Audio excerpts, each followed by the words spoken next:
Please plug in your microphone, Zelius. Oh, shit, you're not even on there. Let's see. Wait, my microphone should be on. No, it's not. Because I can hear you very, very far away. Which tells me that your mic is not the correct mic. Oh, all right. I got you.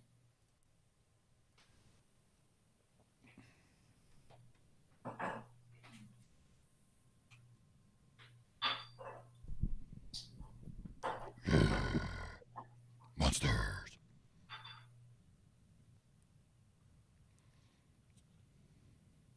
Yes, ladies and gentlemen, I will continue the tradition that I restarted of the Irish car bomb before the show.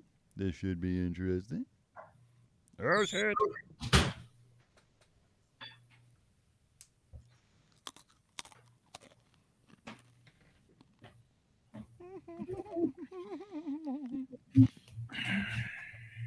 That's what she said. I don't know who she is. Oh. All right. Microphone. That's weird.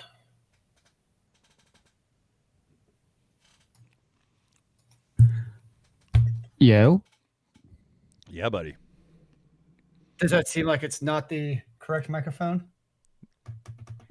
Just slide. No, wait. Slide away from your computer real quick and talk. Yo, I'm just kind of talking normally. Nope, that's not that mic. What is going on then? That is bizarre. It's kind of funny. It actually sounds like you're picking up two mics. I mean, I don't get the feedback, but it sounds like. I mean, I can hear when your mic picks up, but it's like there's something else picking up as well. No, all my settings have this as my mic. Ooh.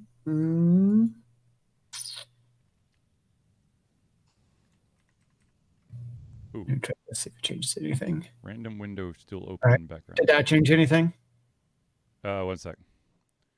I have to close this random windows in the background. Okay, try again. Yo, what's up? Yes. I think. Yeah. I can't tell. I mean, it sounds good. Yo. Yes, that's the right one. Oh, okay. That's interesting. All right, cool. I don't know why. Yeah, because as soon as you started rolling away and you started talking, there was a definite drop in volume, and I wasn't getting your entire room. All right. I don't know why Google Meet changed the default, but whatever. Google's a. I agree, sir. I agree. Do you think you got it all? All right, Irish car bomb. Here we go. Bringing in the new year the right way. Cheers, folks. Cheers, sir.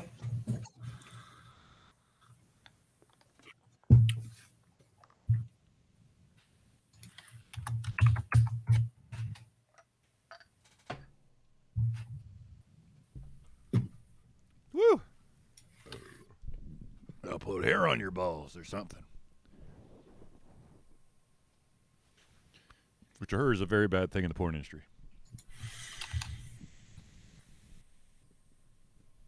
Or so I've been told. So my message is not being posted. Oh, weird. Never mind. Do you have a delay? No, my first Twitch message said my message was not posted due to conflicts with the channel's moderation settings. Way to go, Zelius. You've been banned. You didn't even know it. Apparently, I can't say twat. Sir, please control your language, okay? Sorry, man. I'm just trying to be one of the cool people. Whatever. All right. We good? Yeah, we're good. All right. Shall we start this ding of shings? Let's get this shindig started, shall we? So, ladies and gentlemen, without further ado, let's mute Zelius, then we'll mute myself, and then we will start the show. And, of course, I will hit the record button. It's good policy.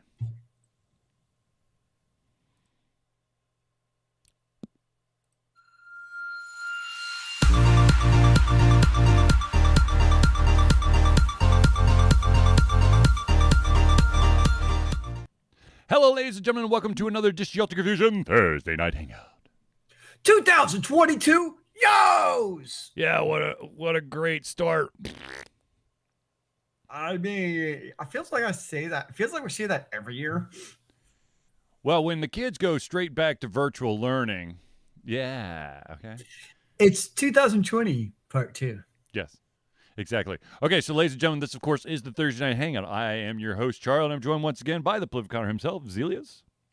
It is good to see you virtually. Ha! Yes, virtual. Yay. This is, like I said, it's the Thursday Night Hangout. This is a show for you where we try to cover the topics most important to you. And, of course, if you haven't had a chance to add your topic or question to the conversation, by all means, drop it in the chat, and we will add it to the show. If we, unfortunately, do run out of time, we will roll it over to the very next show. So, without further ado, ladies and gentlemen, since Zelius brought it up, let's talk about 2022. First of all, 6 days of it. First of all, 2021 had the last laugh and kicked basically the vast majority in the nuts with taking away the only Betty White. The only person both the left and right could agree on is a great person. She's an amazing person. Amazing. It is tragic that she's not passed. But I tell you what, there seems to be like a laundry list of famous individuals seem to have unfortunately passed right at the end. 2 big football legends, and of course Betty White. Betty White, I'm sorry everyone, but Betty White basically sits in like a completely different atmosphere to everyone else. She's the pantheon of awesomeness. Exactly. I mean, she loved animals. She was funny. She was silly. She could basically roll with any punch, and she was an amazing human being. So, I'm going to miss you, She Betty. followed the don't be a dick rule and did it right. Exactly. Which, unfortunately, is not always as straightforward as you would think it would be. Maybe we should have elected Betty White as president. Like, just be like, everybody write her in if we'd have been better off. Exactly. Just think if before you speak, think, would you say this to Betty White? If not, then keep your mouth shut. WWBD. Exactly. Okay, so unfortunately, this is a terrible segue, but tragically, December the 8th, 2021, the news is finally starting to truly circulate. There was a Twitch streamer / YouTube streamer by the name of Kika. She was from Serbia, and she unfortunately passed. Her Instagram post read, "This will be a hard time for us all, and all we could do is keep her memory alive. We love you, Kika, and miss you more than words can explain." It further went on to say, "If you are having suicidal thoughts or suffering from depression, please speak to someone. You are not alone." So I want to go right off the bat. Big start to the 2022 season. Ladies and gentlemen, you are indeed not alone. There are a lot of people out there who suffer from depression, from anxiety, from bipolarism, from a laundry list of stuff. There are so many people, unfortunately, there's so many people just like you, okay? I wish everyone was happy and giddy and yay, but that's just not how the world works. For those who are in the United States, I do want to say a phone number, and I'm sure Zelius is probably looking up right now, but this is the National Suicide Helpline for anyone who does indeed need help. All you got to do is dial 1-800-273-8255. Now, speaking from personal experience, I can indeed tell you that you are not alone if you have anxiety, if you have depression, if you have bipolarism, which is basically, I have the trifecta. I have tons of medication that I should be on for that stuff. But unfortunately, this individual, a little bit of background about her. She went by K1KA or Kika on Twitch and YouTube. She was a semi-pro Counter-Strike Global Offensive player. She was actually rated as one of the better players out of Serbia. She also did streams for League of Legends. She had 705,000 subscribers on YouTube, and in the very short time that she was on Twitch, then she took a break, and then she came back. She had 44.5 thousand followers on Twitch. So for those out there who, need to understand that it's not the small people. I mean, it could be people who have a huge following like this. It's not, there's no magic number that automatically cures you of depression or bipolarism or something like that. If you have, seriously, please promise me, ladies and gentlemen, in the year 2022, if you do have those types of dark thoughts, please reach out to friends, family, or if you are in a country that I'm sure most countries have like a suicide helpline, please call the number. Indeed. Yeah, unfortunately, never quite know what's going on actually inside of somebody's head. Most of the time, I don't know what's going on inside of my own head. Yeah, if you need it, reach out for help. And the thing is, look, I will fully state that I am not licensed, but if you reach out to me, I will help you find a phone number to get you the help you need. I personally utilize an online therapist service. There it is, service. Although they don't sponsor the show, I would love for them to. I have been using BetterHelp for over 2 years, and it works for me. Well, it all goes back to a good reason not to be a dick, because you never know what mental state, regardless of, because you look at Kika one's, Instagram, and she looks happy and bubbly and all that good stuff, right? But you never really know what's going on with a person. And, reality is a few words one way or the other could be what sets them off. And there's not a good place to be a dick in the first place. It's just another good reason not to be one. Fully agree. Absolutely 100% fully agree. Do not be a dick. Especially if you have one. Be like Betty White. Huh? Be like Betty White. Exactly. Just think. Just channel your inner Betty White. And if you don't have one, there are people who will help you find one. I told my boss today, so we have this weekly newsletter that goes out. Uh-huh. And there's always the intro letter from some, administrator. Yep. At the very top, I see a picture of Betty White. Before I even read it, I knew it came from my boss. That text, I was I just know you did this. Yeah. Yeah. Okay, so let's go on to some happier news. How about that? I like happy news. Okay. So for us slightly older individuals, not like whoa. Let's not get into ageism, sir. I'm okay. For those who were around back in 30 years ago, so that would have been 1992. Yeah, that's 30 years ago. Okay. Hard to believe, but so yes. around that time, there was a show that came out that was phenomenal. Basically, anything that came out from a specific studio, the Jim Henson Company, was awesome. And one of those shows is finally making its long-awaited return. That, of course, is Fraggle Rock. Oh, gosh. Not in Fraggle Rock. So Apple TV or Apple TV Plus. Is there a difference between Apple TV and Apple TV Plus? This is like an additional subscription. I'm sure there is an additional subscription. I honestly have no idea. Anyways, so the news, there is a full trailer for those who are interested in viewing said revival of Fraggle Rock, which is being called Fraggle Rock Return to the Rock.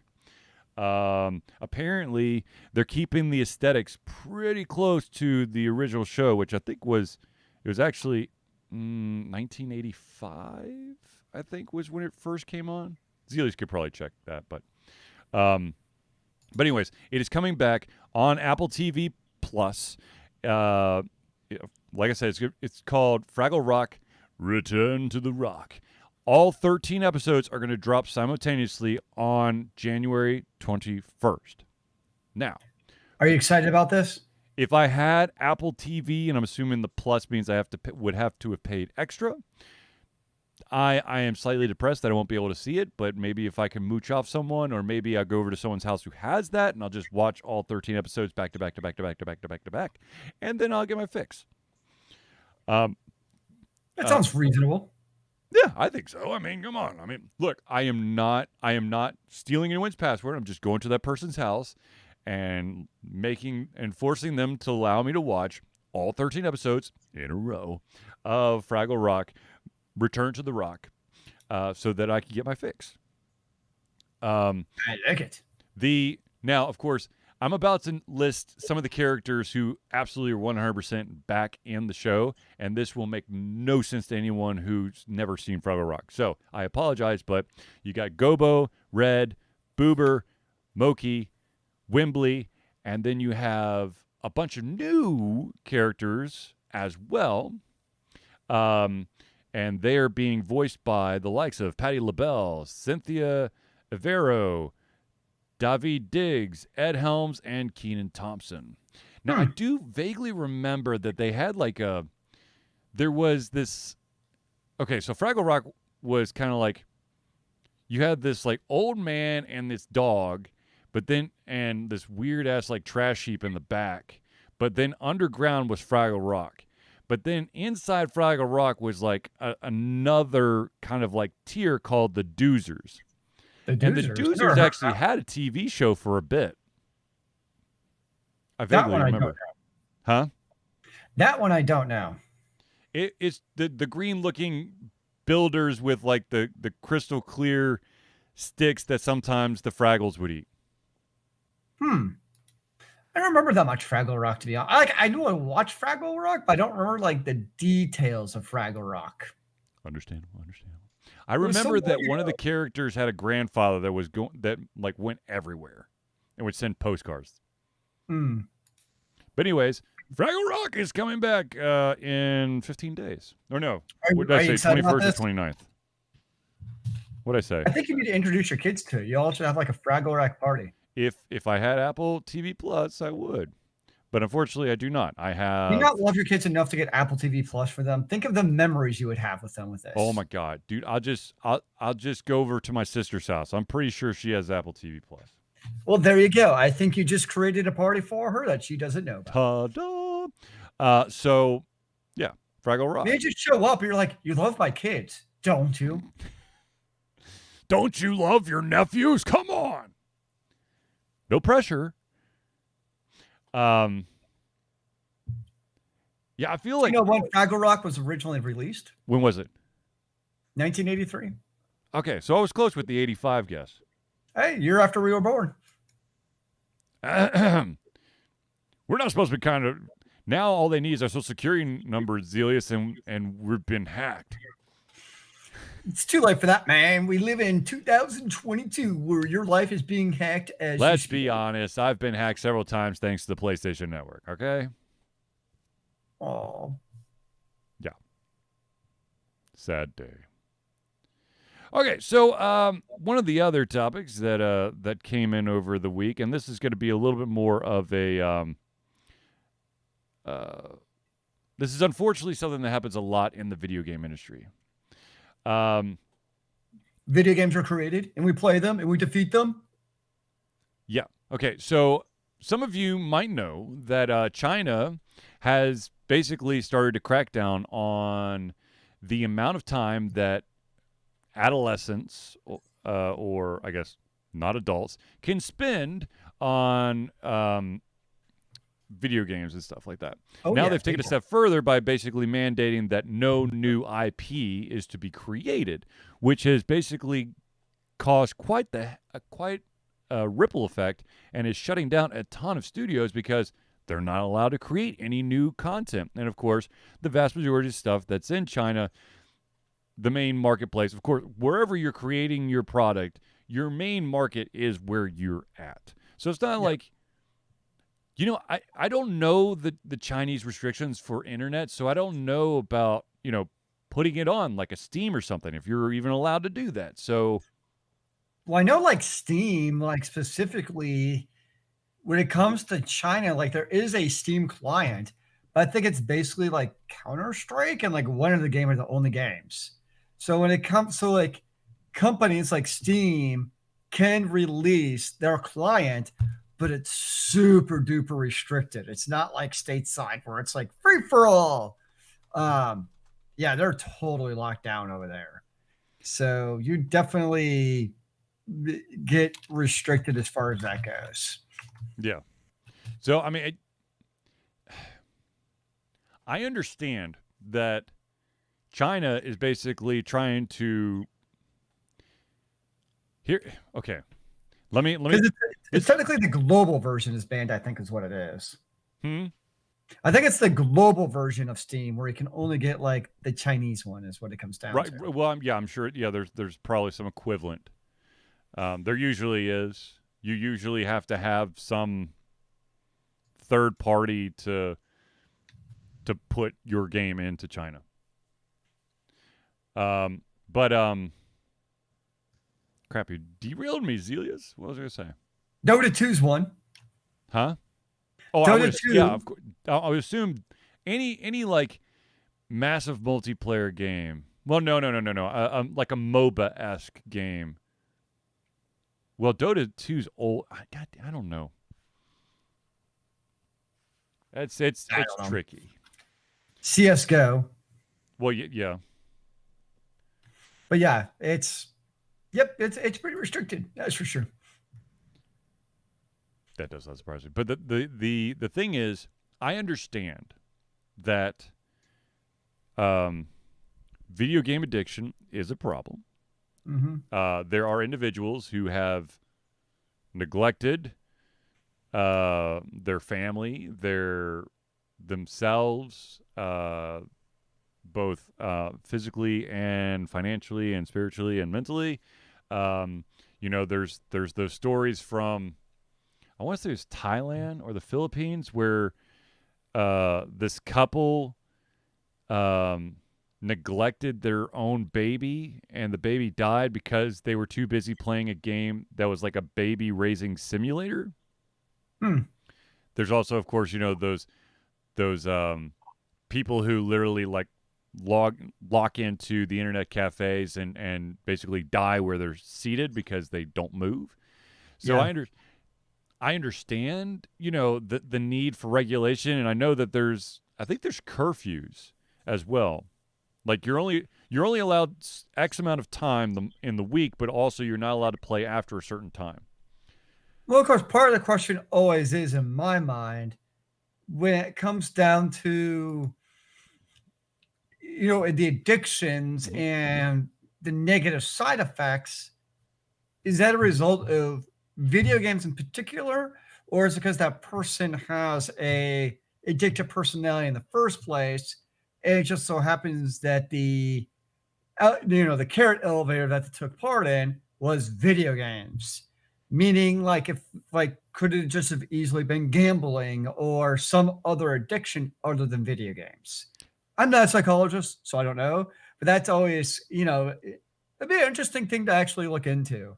Is have there been kind of studies done on what is that addiction? Is it like an overall personality addiction? Is it some people might only get addicted to video games but not other stuff, and how do you even quantify that? I don't know, they're kind of fascinating to be honest with you, I think it would be more of a if you have if you have a personality that thrives off of escapism, be it through alcohol, gambling, drugs, video games is just another outlet. The problem is that in the United States, we have such a knee-jerk reaction that we think that anything that goes wrong, if video games is even hinted at, it's because of video games. Mhm. Stop. America loves passing the buck. How about that? Here's the thing. If you, in order to truly find out the answer for Zelius and for, of course, the world, you would need an, which is impossible, an unbiased scientific study, an international scientific study that's not being, unfortunately, it would have to not be government funded, because the government, like, if you give a couple extra warnings so that we can get some extra money, or whatever, or we can, instead of worrying about certain other things, we can focus on video games, which really is an issue, but we're going to make it an issue. I'm So, sure. like, Yeah. one of the recent threads on Reddit have been books I've read in the last year. Yeah. And so you think about how people spend their time, right? Yep. You got people reading like 71, 78, 150 books. Yep. They're spending tons of hours, obviously, reading those books. Yep. And nobody bats an eye at it. I'm like, oh, that's a lot of hours. But nobody's like, oh, that was a waste of time. But because it's books, it's not considered a waste of time. But somebody could spend a fraction of that time playing video games as what people read books. All of a sudden, to your point, now it's considered a waste of time and you have a video game addiction. It's not I wouldn't say it's, well, yeah. I mean, I was going to try to make an argument, but fuck that shit. I'm not going to make an argument. I'm not going to try to defend it. Look, here's the deal. Ladies and gentlemen, if you are an individual, I'm going to say over 16, okay?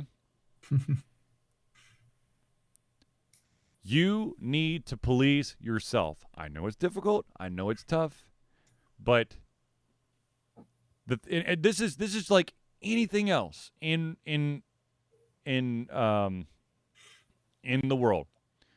You have to have restraint. Okay? I am over 21, obviously. I have a plethora of whiskey and bourbon behind me. I'm not, and I love the taste, but I'm not going to start downing it. Okay? I understand that with alcohol, with video games, with movies, books, recreational drugs, there's that escapism. There's that chance that everything will just disappear and you can worry about it later. But the fact of the matter is, you still need to be ready to return. You need to return to reality, okay?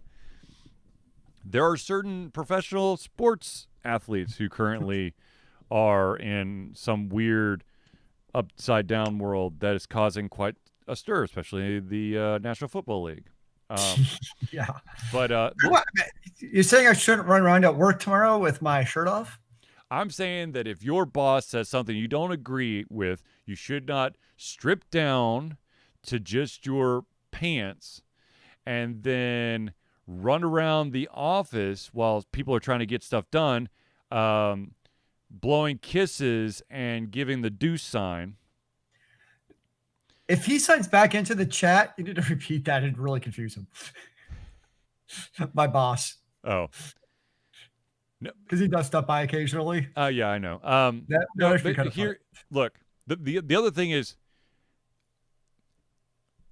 but yes, I agree. If you, ladies and gentlemen, see an individual who is acting slightly strange or maybe is a little bit out of control, do not make assumptions. There might be more shit going behind closed doors than you know. The best thing you can do we're going back to the beginning now. The best thing you can do for them is ask are they okay and if they need help. Okay? Otherwise, the individual, cannot make the judgment call if what that person is doing is because of drugs, alcohol, or some kind of addiction, or maybe a mental thing. Because you know what assumptions do. Makes an ass out of you and me. Yeah. Anyways, so here's the thing. I'm gonna jump on my soapbox here. Oh, it's Soapbox Thursday. Yeah, man.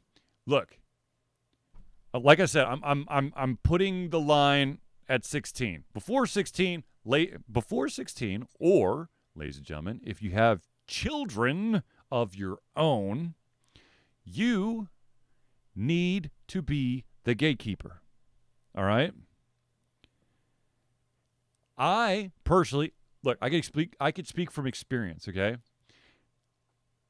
After a traumatic event that happened to my family this past year, I literally escaped into playing nothing but FTL. No one was going to stop me. I had to control myself. I don't want to know how many hours I put in FTL. Zelius, don't look it up. But look, here's the deal. I understand that the world is getting tougher. It's absolutely getting smaller. Anything and everything you do is under a fucking microscope. There is shit that Zelius and I did. Thank God there's no social media. We probably would have been arrested for. Or at least charged. I'm thinking arson, and trespassing. But the fact of the matter is, well, for those kids out there or individuals out there that need a reminder, anything you do can be posted to the internet. And when it's on the internet, it's there forever. So make sure you don't do dumb shit. Second, control yourself. Yes, impulse control is crazy. Okay? Simply crazy. Why do we have impulse control? I don't understand, sir. Second, if you do feel that you have to constantly escape from reality, perhaps you should reach out for help. Wait, how's Ultra Confusion been offline for 15 days? On what? On Steam. Twitch? Steam? That can't be right. That can't be right. No, dude, I had a Steam game playing in the background before the show. Interesting. It lies. Stop looking up my shit. No, I don't care. I've been playing a lot of Griftlands right now. Although I did try Death's Door, which was a very interesting game. Thank you, random YouTuber who just dropped crap in the chat. Let me show you how we do with that. I thought you would have had more hours on Hades. It's all on the Switch. Yeah, that makes sense. Oh, 36 hours of global agenda. Huh? Oh, global 36 agenda. 36 hours Jesus of global agenda. That takes me back. I don't even know the last time I logged. Yeah, well, anyways. Okay, actually, this is a good segue. Thank you, Zelius. Global agenda. There was always a rumor back in the day, because global agenda is ancient now in terms of like internet years. But no spoiler alerts. Spoiler alerts. There wasn't a story outside the tutorial. Oh. Anyways, okay, so I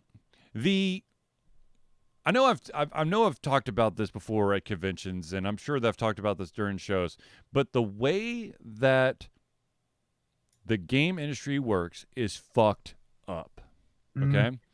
There are always going to be there's always going to be the distinct possibility that a game that is amazing, that is mind-blowing, may never see a sequel because it didn't sell well, or the publisher doesn't think that it deserves a second go, or just bad luck of the draw.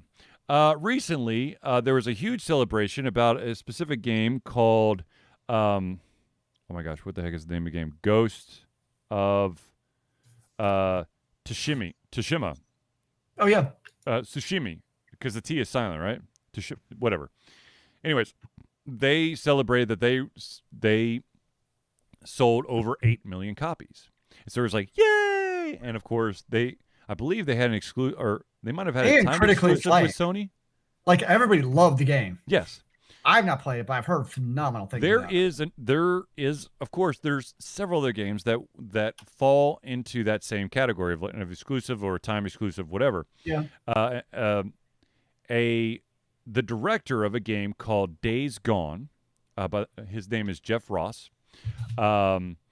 His game Days Gone basically surpassed all these benchmarks that Ghost of Tsushima has accomplished. However, instead of everyone celebrating it, he says that they basically gave him the cold shoulder, going, "Ugh."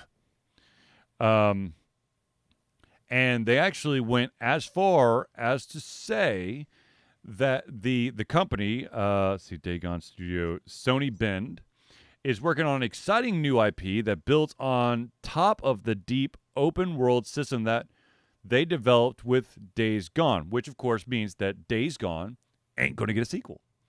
They're going to basically, what's a proper way of saying this? They're going to gut the shit out of that and basically just plaster a new story on top of it, and call it a day.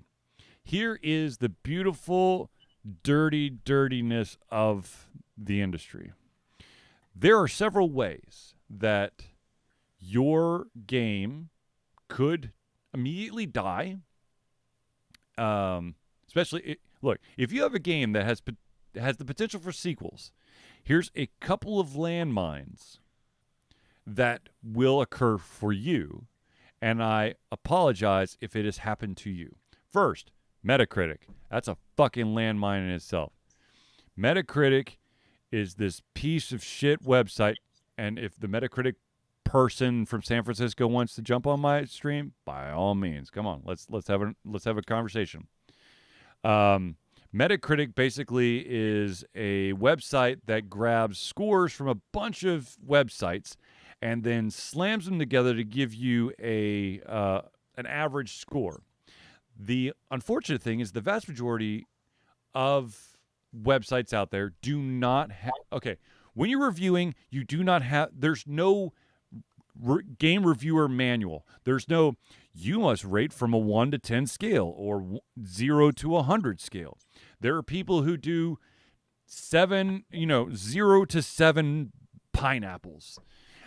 But what Metacritic does is they yank your shit off your site and then basically interpret it from, whatever to basically make it into a 100-point scale, even though most websites would argue that by, let's say if you do 1 to 5,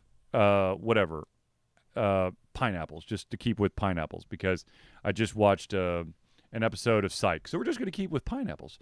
Pineapples.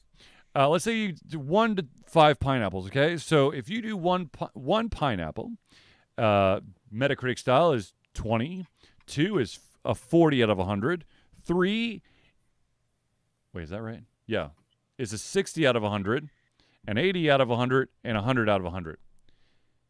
There are publishers who are dumb as brick, who will take that Metacritic score and literally the likelihood of your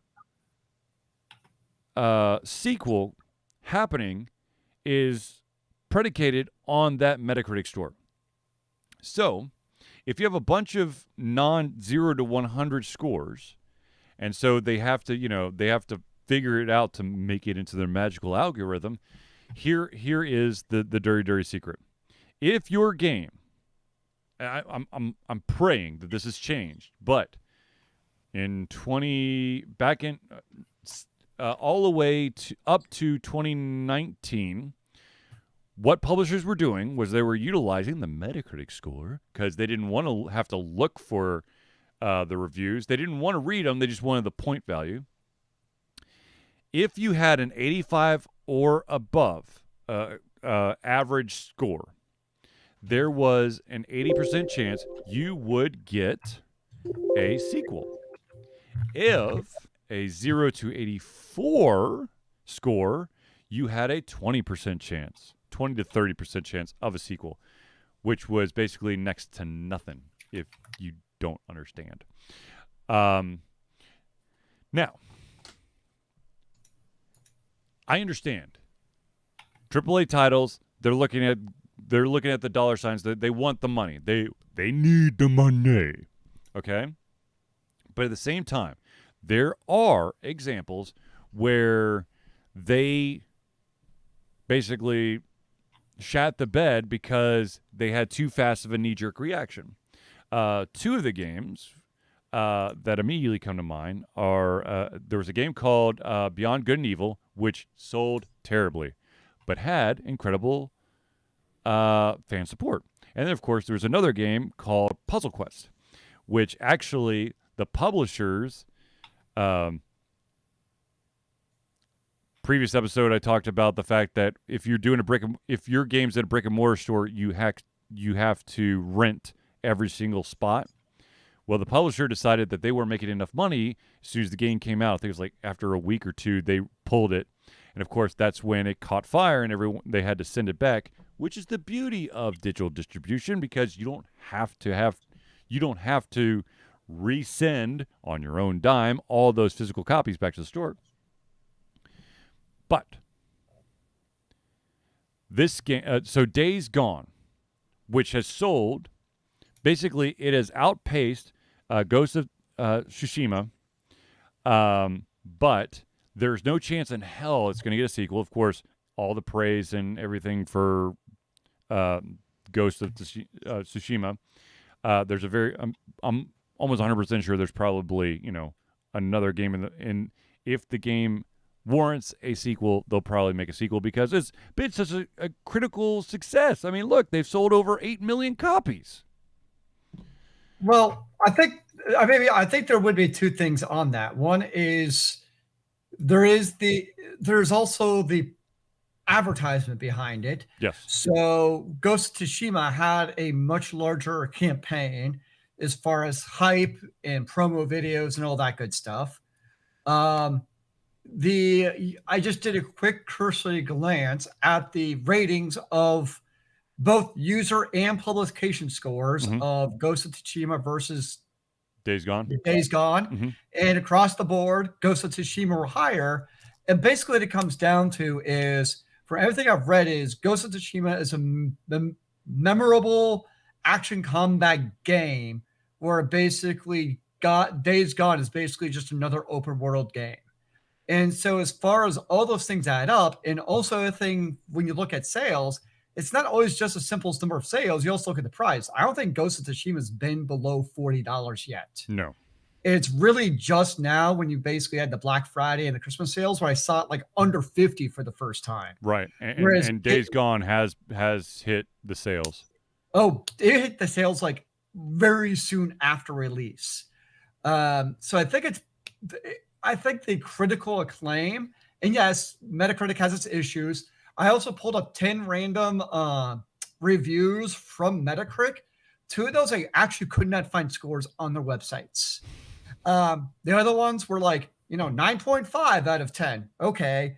Or actually had like the 95 out of it. I was like, okay, that correlates pretty well. But two of them out of the 10, I actually could not find a score on the review. Mm-hmm. One was a 50 and another was an 85.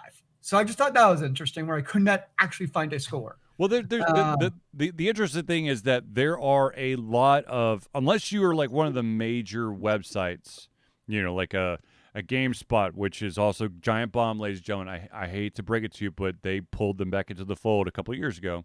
So if you are going, oh my God, I only do think through Giant Bomb because they're free. No, GameSpot owns those bitches again for a while now. I don't trust. Look, as a reviewer and also as a consumer, I've never trusted GameSpot scores. I definitely have never trusted IGN scores because I know that they are notorious for pumping the scores of sponsored games. And I think the other really big important part thing is Ghost of Tsushima it's gorgeous on the PlayStation 5. Yes. So when you also look at, not that I'm having a problem selling PS5s right now, but you're trying to look at like, hey, look how, fancy and great our system is, absolutely compared to the Xbox more than anything else. they point at a game like Ghost of Tsushima, both with the gameplay and the graphics, whereas Days Gone just doesn't have that same wow factor. So I think all those really do add up to really create a different environment of what is, as far as what is Sony going to push to the end users, is going to be a game that hits these different boxes. I will point out, though, yeah. just real quick, and I guess a little bit of defense to Days Gone. First of all, Ghost of Tsushima, I'm just looking up the current stats for Twitch, okay? And of course, there's many different streaming services, but let's be honest, Twitch is the number that you want. There's 339,000 followers, and currently there's 279 viewers for active streams right now, versus Days Gone, which has 366,000 followers, and 1.3 thousand of them are currently watching right now. And it's all literally 1,000 of them is on one channel. It goes from 1,000 viewers to 46 viewers. Okay. Nice. Versus Ghost of Tsushima, which goes, like I said, 279 viewers. And so it goes from 29 to 23. So they're spread evenly apart. It's not like, a popular streamer goes, I'm going to do this, and it, jacks with the numbers. Speaking of totally tangent. Yes, sir. But there's been Sony / PlayStation has been working on an integrated Discord client for the PlayStation 5. I really, really, really hope it comes, because I've been playing Final Fantasy 14, and the crossplay between the PS5 and the PC is phenomenal. No problems.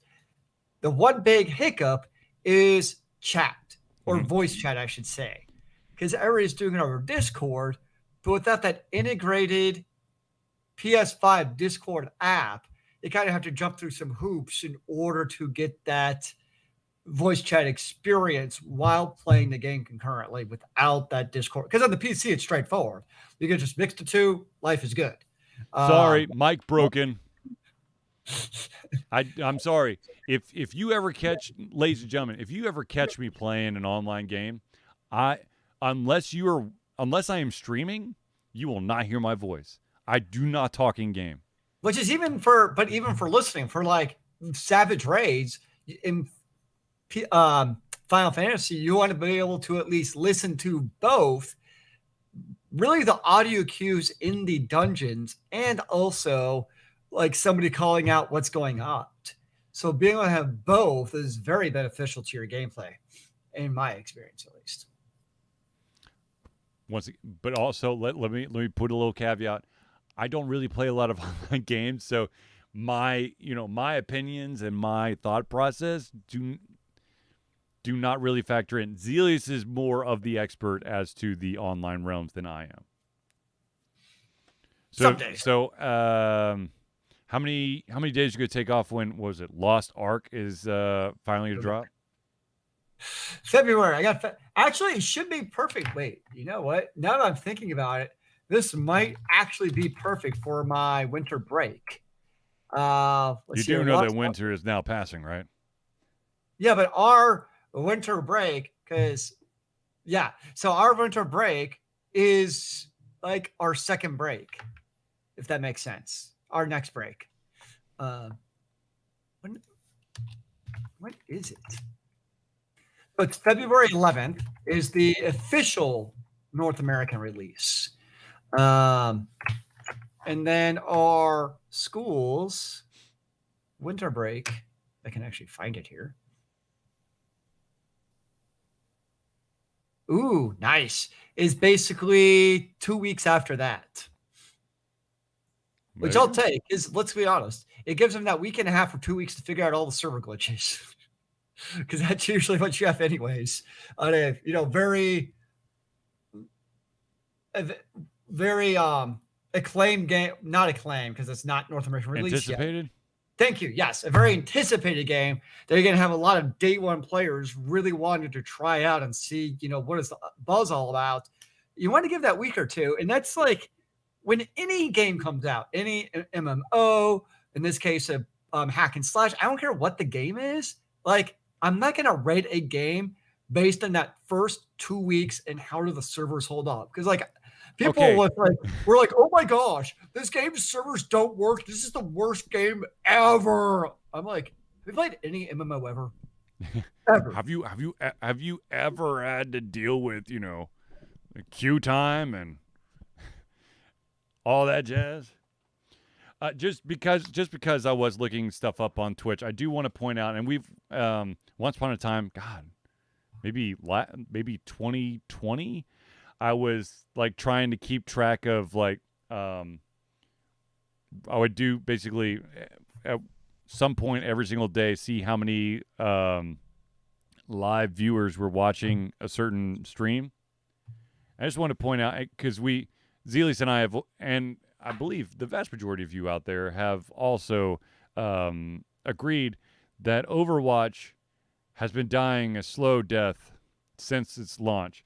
And so just, I guess to put salt in the wounds here, one of the games that basically stole a bunch of the professional Overwatch players that are in the very expensive league, Valorant, of course, is currently has 98.8 thousand viewers right now, whereas Overwatch has 17.8 thousand. And just a little shout out for the local company here, or the local game. Smite currently has 16.5 thousand. So Smite has almost caught up to Overwatch, which is awesome for me. And of course, they release new content. Well, no shit, Sherlock. That's what causes viewers to come back. I mean, that's kind of how many on Battlefield kind of 1? sad at the same time.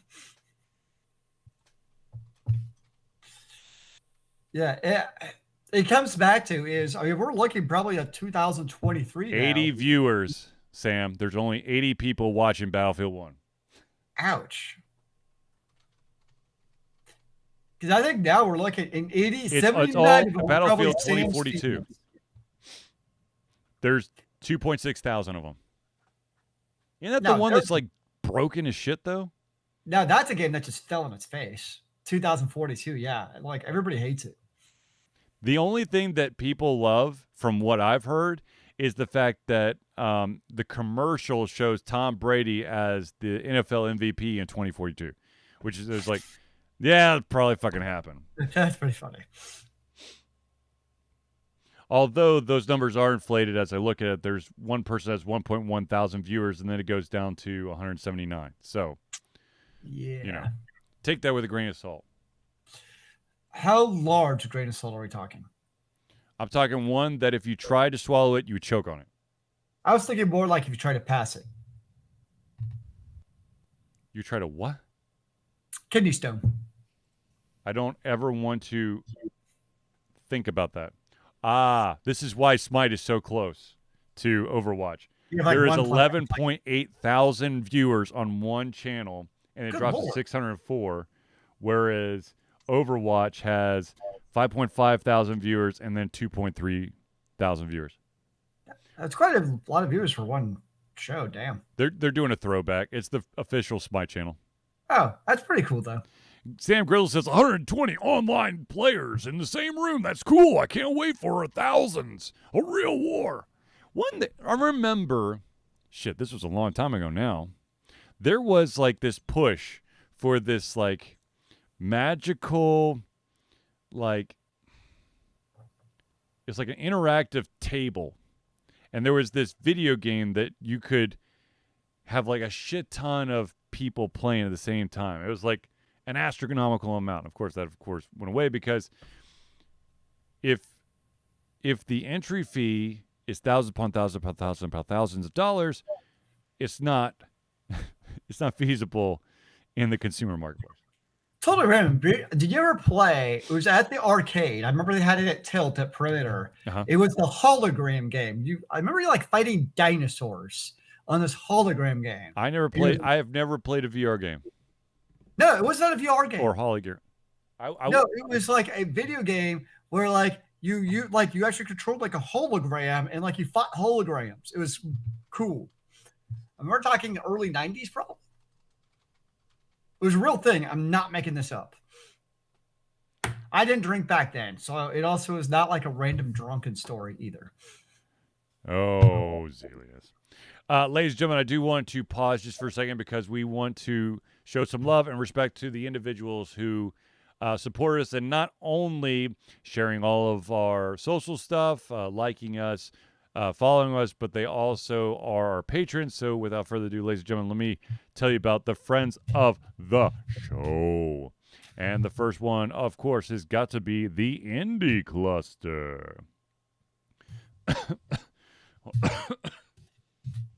me. The Indie Cluster is an organization of independent game developers that want to gain exposure by being involved in the community. They collectively journey to popular conferences as a traveling booth to help gain attention for their games. They make partnerships in local communities to bring games to the mainstream mindset. They highlight local, unusual, and rare concepts to challenge the paradigm of the common. They also host events to teach kids and minority groups about game development to hopefully one day enter the industry themselves. If you want more information, go to indiecluster.com. That's INDIECLUSTER.com. Now, of course, the next one we have to do a shout out for is an individual who we met at the convention that shall not be named. And at that time, it was a different company, but now it is Noodle Boy Media. Founded in 2015 by Andrew Tran, Noodle Boy Media, previously Whacked Kid 47 Media, is your choice for professional photo shoots and panel recordings at conventions. They pride themselves in providing a high level of professionalism, top-notch experiences, and quality services. If you want more information and to view their full list of services, check out facebook.com/noodleboymedia. And of course, the final shout out that we have to give is to the amazing man himself, Hero Chiropractic. Hero Chiropractic is a unique healthcare practice set up by Ryan Moore. The company's focus to elevate a patient's experience of freedom, creative expression, and joy. They believe that everyone can be a hero and has incredible heroic potential inside themselves waiting to be unleashed. Hero Chiropractic focuses on mobile chiropractic care in the greater Atlanta area. They are committed to healing clients by creating a plan of action uniquely suited for each person. They make that plan of action as convenient and affordable as possible, and most importantly, suited to your individual needs. For more information, go to herochiropractic.com. Now, Sam Grizzle, you bring up a good point. Battleandbrew.com. An amazing gamer bar, which unfortunately is closed on Mondays. Battle and Brew is a phenomenal place. Has delicious flavors of alcoholic beverages as well as amazing food. And they are super duper duper on top of trying to keep everyone as safe as possible when it comes to COVID, any version of COVID, whatever you want to call it. COVID-titis. So let me just real quick. It is very interesting. If you talk to kids, they will not, if you say, we got to be careful of COVID, they're like, no, you got to be careful of Delta or Omicron. I'm like, no, that's just flavors of COVID. Yeah, it's like flavor, like we have to be careful of bad flavors of beer. Like eucalyptus flavored beer is something I have to be careful of. I want to avoid eucalyptus beers, just like I like to avoid certain variants of COVID. No, I just find it interesting that if you say, we got to be super, we got to be careful around COVID. They're like, you mean Omicron? I'm like, that is COVID. Well, yeah. It's like for Zelius' example, it'd be like you like to, you got to be careful of that beer. Is it ale? Is it lager? Is it porter? Is it IPA? Is it some weird ass fusion beer that will make your shit turn green? Don't know. All right, so because we did the Friends of the Show, let's do some two quick things for Alter Confusion. The first is, ladies and gentlemen, if you want to become a friend of the show and want a shout out during every single Thursday night hangout, all you got to do is become a patron. Alter Confusion survives on the love and support of fans like you, and so we have a Patreon page. Patreon lets you, the fans, supporters, lovers, haters, demigods, undead, ghosts, ghouls, extraterrestrial beings, interdimensional beings, and more to become active participants in the work we love through a monthly membership. This gives you access to exclusive content, community, and insight into our creative process. In exchange, we gain a bit more freedom to do our best work and the stability we need to build an even stronger creative career. Currently, there are 2 tiers that you can sign up for. It is a monthly subscription. The first one is $1 monthly subscription, which would be $1 a month or $12 a year, and that will give you early access to our playthroughs, as well as the ability to participate in any communications that are patron only. Now, if you want to bump it up to the $5 tier, which is $5 a month or $60 a year, you not only gain everything on the $1 tier, but you also gain the ability to be part of our friends of the show. So, if you want your name or organization added to the thank you section of every single Thursday night hangout, you've got to be at that $5 tier. And because we have our favorite fan of the next portion, I will do it for him. And that, of course, is, ladies and gentlemen, if you do not feel that you want to give a financial donation to Alter Confusion, but maybe perhaps you have something that you want us to show off, or you want to gift to Alter Confusion, something physical, what you can do is you can mail it to 1551 Dunwoody, that's Dunwoody, Village Parkway, and the next part is super duper duper important. It is number 88276. This, my friends, is the P.O. Box number. Without number 88276, it will not get to us. It will go straight to the post office and will be returned within 3 to 5 business days. So once again, the city is Dunwoody, Dunwoody. The state is Georgia. The zip code is 30338. All right. You're welcome, Sam, because I know you love that part. Okay, so there was a question that came in. Let's see if I can pull it up here. Do we have an answer for the question? Okay, so one of the I'm just going to call it stall tactics. Okay, one of the fun stall tactics that a lot of game developers, especially mobile game developers, employ is that they have specific actions that can't be taken until a certain time.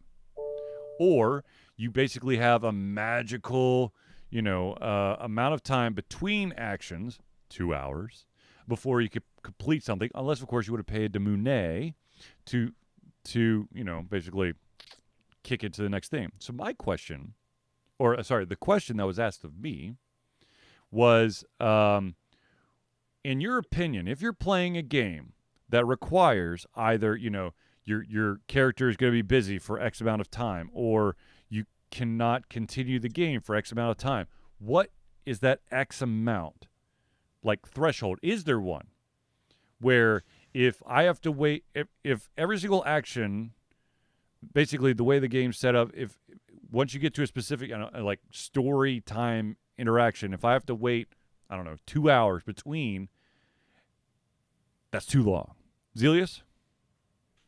I mean, most of those kind of mobile games, I'll check them once a day and that's it. Mm-hmm. It's like maybe like before I go to bed or something. And as long as I can get like that 10 to 15 minutes, I'm good. So I guess that's my thing, is like, as long as I still, because that's a lot of the gotcha games I've played are that way. Yeah. You can kind of do X amount of things, to your point, without paying more money to be able to do more stuff. And really, for the most part, I'm fine with that, because I'm just going to log in. Normally, I see it in the form of energy. Like, you got a lot of different ways that it's kind of blocked or gated. Usually, I see it as energy, where you can do X amount of things, and then you can do more if you want to lock more energy or whatever your thing is. And usually, that's pretty well calibrated for me to get that short burst of gaming and like, okay, I'm done for today. So, I'm trying to remember what game they were talking about. There's a Harry Potter game out there. Oh, that narrows it down. No, there's a mobile. It's like a Harry Potter mystery game or something like that, and you have a certain amount of energy that you could spend. Okay, but also on the main story mode, if I understood correctly, the main story mode. Once you've completed one of the main stories, you have to wait. One of the main story pieces, you have to wait X amount of time before you can advance further. But the true gotcha is the fact that not only do you have to wait, but there's a very good chance that after you wait, the hour and a half or 2 hours, that the amount of energy that's required to actually complete that story quest is going to be greater than what you have. So you're going to have to come back sporadically to complete it. But it's also a timed event, so you will fail if you actually fall outside of it. Like you have 5 hours to do this. But in order At to that do point, it just becomes tedious and frustrating. Exactly. Yeah, no, that was my feeling. Yeah, if it's just one of those three, I'm fine with it because it's straightforward. I know what I'm getting. Okay, when you start compounding different factors of failure, it's gone from the point of just kind of the wait and see to like, okay, now I'm just annoyed. Well, I mean, this look, it on the outside, it's like, oh, you can play for free. But let's be honest, with this type of situation, you are going to get either you're going to delete the app or you're going to be like, fuck this shit. I want to keep playing, and you're going to start spending money. And as we all know, once you've made that first purchase, it becomes so much easier to do the follow-ups, and then they got you. Yep. I personally like no, I don't have. I'm sorry, but I don't have the time to just like. I'm not going to set an alarm going. Well, the energy collection rate is I get 1 energy every 5 minutes. So if I want to complete this next thing, because like certain tasks within that take X amount of energy as well. It is like bizarre as shit. It's like you have 5 hours to complete this, and you'll give like 3 options, and you select it, and it uses either anywhere from 1 to 5 energy. Each one of them will have like a different, or maybe all 3 of them will have 5. So not only do you have to remember the energy conversion rate, but you also have to be like, okay, that task I need to do is for 5 energy, so I got to set my alarm for an hour and a half so I could do that, and then I'll see what the next set will be so I could I could decide how much longer. Oh my God. Dude, I have 2 kids. I have a job. I can't do that shit. I'm sorry. Yeah, I would look. No offense, but I'm the almost every single game that I could play for free. I'm playing for free. I'm not unless it's that good that I'm willing to buy into it. But I'm gonna be honest. If you go on if your game's on the mobile platform, there's a very good chance that there's like, I don't know, 20, 30, 40, 50 games just like yours that I could probably play and get the exact same amount of enjoyment out of, so I'm probably not going to pay. So speaking of Harry Potter, do you have any interest in the Harry Potter MMO, Hogwarts Legacy? Are they actually making one now? After, was it EA was like, they don't have staying power back in the early 2000s? Well, no, those ones are actually being developed by Warner Brothers. It's a cash cow, dude. It's a cash cow, and I'm surprised there isn't one out already. I mean, I'm surprised there isn't one out either. I mean, it seemed like it's a natural way to all craziness aside, it's still a phenomenally popular IP. I mean, look at how long Lotro is still around after how many years has it been out? Many, many years. So yeah, I'm surprised they're like, yeah. So that's something I'm going to keep an eye on to see what happens with Hogwarts Legacy, the open world action MMO RPG set in Hogwarts. I just hope they don't nickel and dime people. I mean, that's really what it boils down to. I just feel with it's unfortunate, but I believe that at least my mindset, and I think that I'm not alone, is that a lot of like the bigger, more recognizable titles are now becoming those games that are going to nickel and dime the shit out of you for content. You know, they're going to DLC you to death. Well, at least the bigger MMOs I know of don't. They're still good about this. You could get either the stuff in game and get it anyways, or what you're paying for with the extra nickel diming is cosmetics. That's the hope. That's the prayer that there is no what do you call it? Competitive advantage over paying. Yeah. But you want to talk about I don't. I guess you could call it MMO, maybe. That's been around forever. Maple Story. That has been around forever. Yes. It currently has 2.3 thousand active viewers. And you ever played Maple really Story? Evenly spread out, huh? You ever play Maple Story? I did. I did play Maple Story. I also played. What was the other game? I feel like I tried playing it on my phone, actually. Ragnarok Online. Oh, yeah, Ragnarok Online. Yep. And there was what was the other one? There was an idle Ragnarok game I played for quite a while, actually. Wasn't bad. Let's see how many viewers are on Ragnarok right now. There's 813. That's better than Battlefield 1. Oh! Sorry. Sorry, Sam. Isn't everything better than Battlefield 1 right now? I mean, Sam could probably get more viewers on Battlefield 1. It's because Sam's not streaming right now. That's really what it boils down to. What if your Battlefield 1 player had every single player in that game join the Twitch stream? You'd have like 79 viewers instantly. So I think that, okay, so this is that interesting kind of like gray area of if you are streaming a game and you have the competitors watching your stream. So basically screen watching. Screen sniping. Right, screen sniping. Yeah. Are you cool with that? I mean, I think Twitch streamers know that's happening. So it's like, it is what it is probably, when my guess.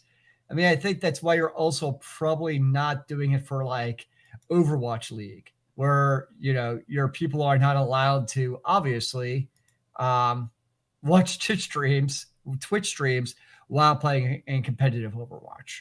Well, I mean, the vast majority of competitive play is in, you know, is local area networks. They're not going to allow the game to be viewed, because a lot of games, of course, have also adopted a spectator mode, so you don't even have to go to Twitch if you really don't want to.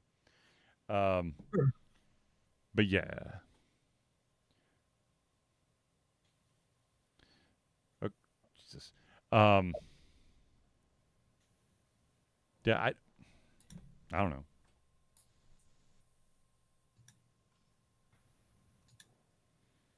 I had an additional thought, but I dropped it. I lost it. I mean, I didn't drop it. I lost it.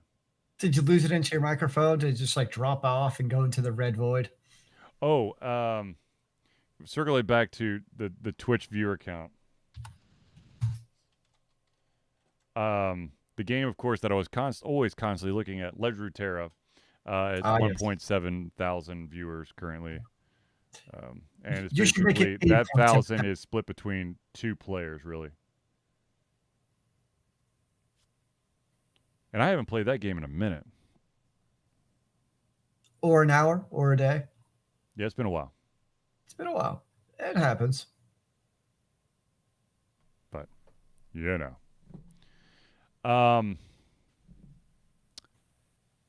Let's do a quick round here. Ladies and gentlemen, because it's 2022, Ultra Confusion, of course, is going to try to kick ass and take names. I do have 2 reviews that are in outline form. One, of course, is in Inscription, and the other one is Griftlands, which I've been playing a shit ton of. Inscription, technically, I guess I could go back and play, but it has the story kind of had a finality to it that I'm just like, I'm not gonna play anymore. I did start playing a game, like I said earlier during the stream. I did start playing a game called Death's Door, which is interesting. It is it's a hack and slash game where you are a raven who is a reaper. It's an interesting game. I streamed it on, what is today? Thursday? Tuesday. I did this. My entire stream was about Death's Door. Although I will fully admit that there were a couple times where I was like, you know what? I'm going to change the game, but I stuck with it. There you go. And for those who are actively thinking about becoming a patron of Alter Confusion, I know that the last early access playthrough of oh my gosh, just blanked out on the name of the game. Oh, what is Roki? They're wondering what's the next game. I can tell. All I will tell you is that it is one of 5 games that I recently purchased from Steam. Nice. Yes. So if you are not a friend of mine on Steam, by all means, do an invite. Zelius, my name is Alter Confusion on Steam, right? What was it? Hold on, I just had it open. I can't even remember. I'm pretty sure it's Alter Confusion. Now you're making me think, man. Altered _ confusion. That's what it is.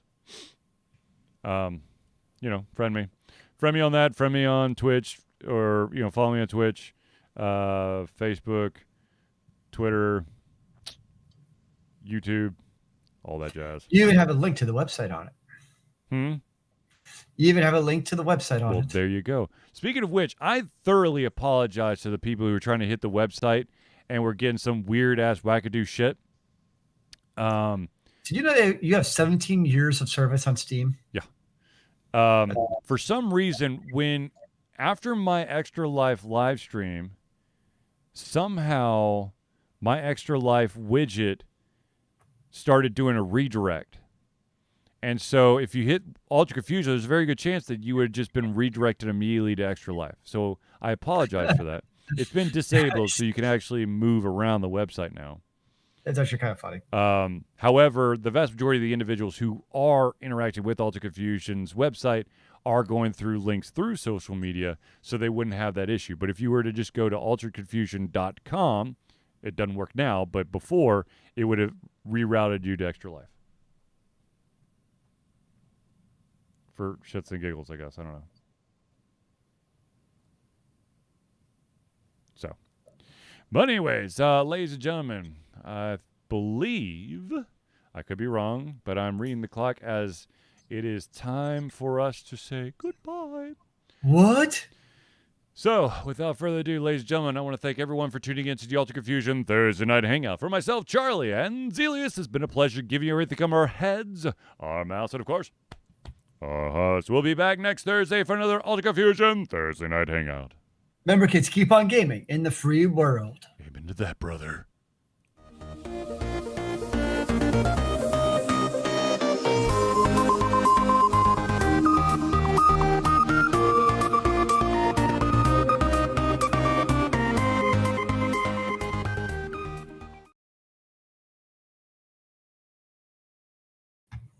Helps if I unmute the mic.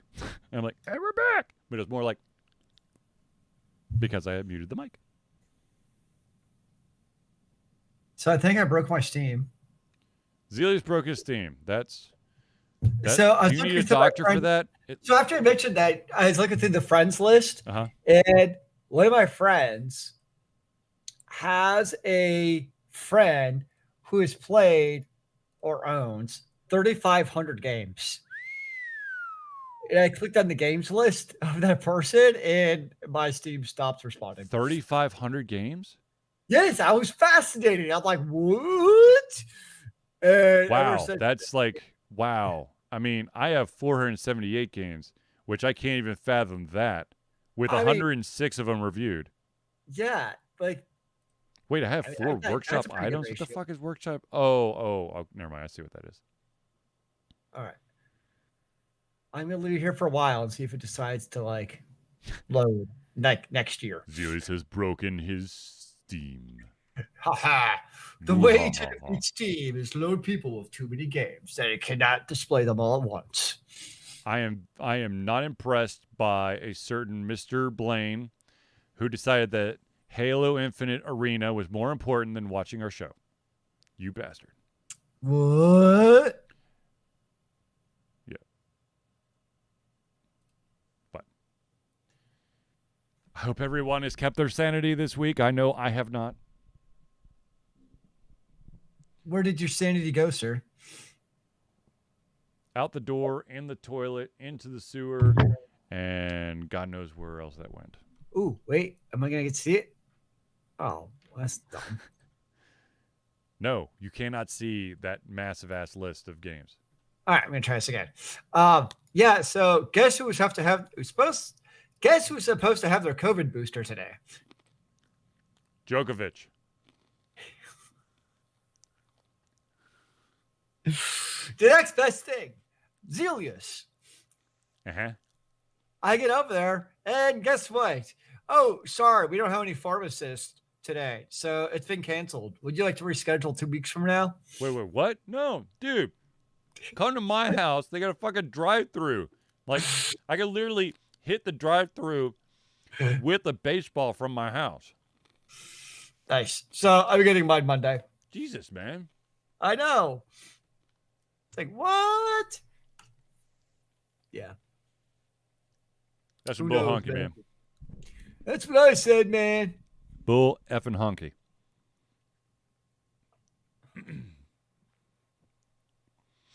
So I've been trying. One of the New Year's resolutions that I've been trying to do is I'm trying to get my ass more organized. Yep. So there's this like team project thing called I think it's called Monday.com or something like that. And I'd been like not basically notching all these small little like to do things. Well, it turns out that me filing them as complete is of course still taking up storage. So I was feeling awesome because now I can look back at my list of things that says done, but I would have to start paying because I hit my limit of the free tasks that are allowed on your account. Nice. Screenshot and delete.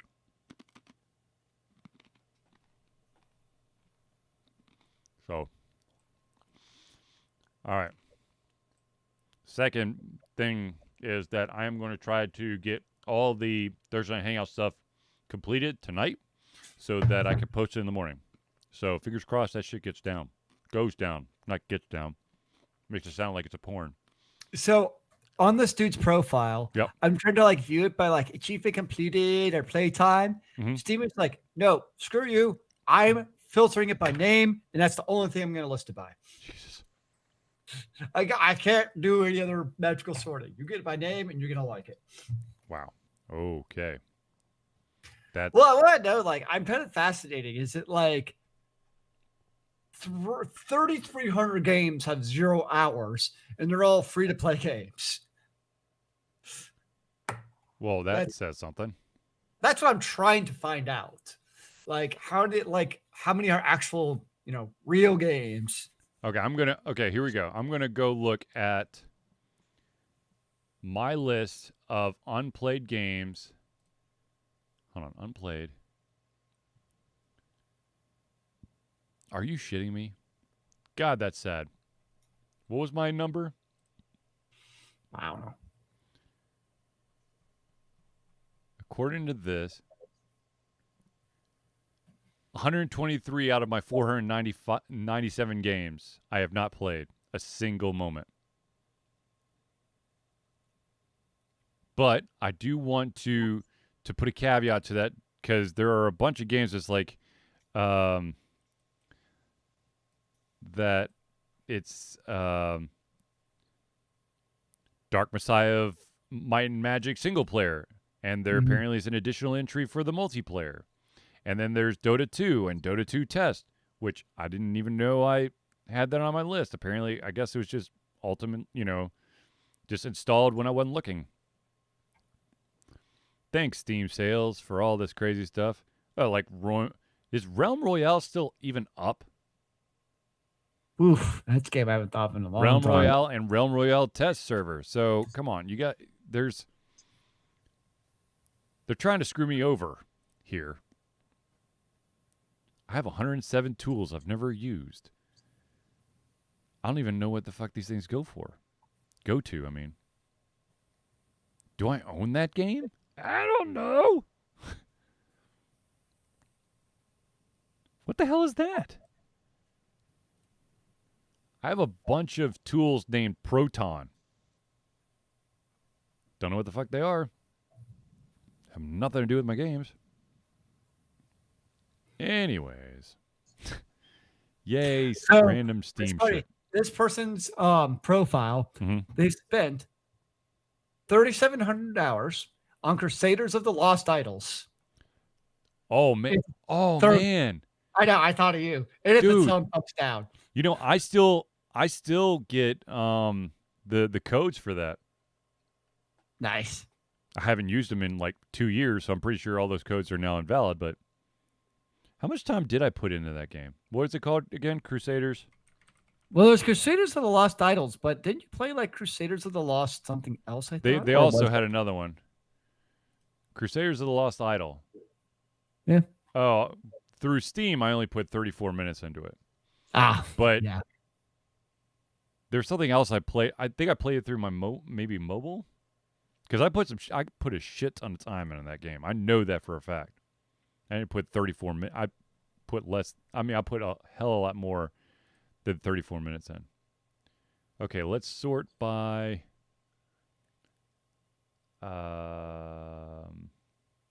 Shit. What is it? Not recent activity. How do you do this? My brain no working now. Okay, played games. And then damn it. All right, someone who knows Steam better than I do right now, because my brain no worky. How do I sort by the amount of time I put into a game? No idea, because I tried and failed. There's a way to do it. I just don't know how the fuck to do it. No, not recent activity. Okay, it's played, but I want it to sort by. No, not scroll. What the fuck, motherfucker? Come on. I know there's a way to do this. Maybe if I just go to my profile and I go to games through there, maybe I could pull it up that way. I don't even know what Oh, Christ. Zelius, watch out. Your cat's eating your bike. Oh, no. What do you have to say? Yes. Feed me more. I need food. I'm starving. Oh, my gosh. Oh, okay. So the only way that I can do this to see how many hours I've put into a fucking game is if I pull up my player profile and then look at my games. And I have 293 hours for FTL, 268 hours for Slay the Spire, 200 hours for Paladins, 147 for Borderlands 3, 145 for No Man's Sky, 130 for Cyberpunk 2077. Okay, that's the other one. Idle Champions of the Forgotten Realm. That was the other one. And that one I did through Steam, and I have 102 hours on. That's not right. That can't be right. I did not put 54. I must have left this game running in the background. There's no way that I put 54 hours into Quest of Infamy. I'm sure people did, yeah. Huh? You did. I'm sure you did. 36 hours of Global Agenda. Heck yeah. Some of these make sense. Some of them are like, no. Something tells me that I accidentally left it running and I had to go somewhere else. Okay, now that's bullshit. Reversions Chapter 1, The Escape, says that I have 15.8 hours on record. That game took 45 minutes to beat. 45 minutes. That's a quickie, man. I did not put 15 hours into it.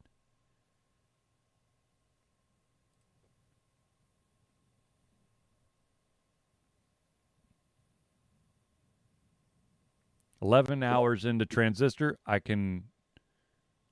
Yeah, yeah. Damn it, Zelius, you got me looking all over Steam now. I don't need to buy any more shit. Nice. No, not nice. I'm just trying to help out, yo. No, you're not.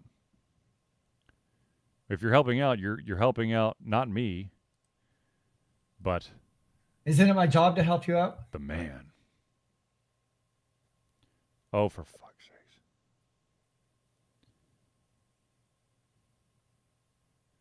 Some of these games. Ay. What is that? Whatever. All right, ladies and gentlemen, because I'm like going off on a tangent, I'm going to end the stream. I need to talk to Zelius offline, but thank you for tuning in. I will be back first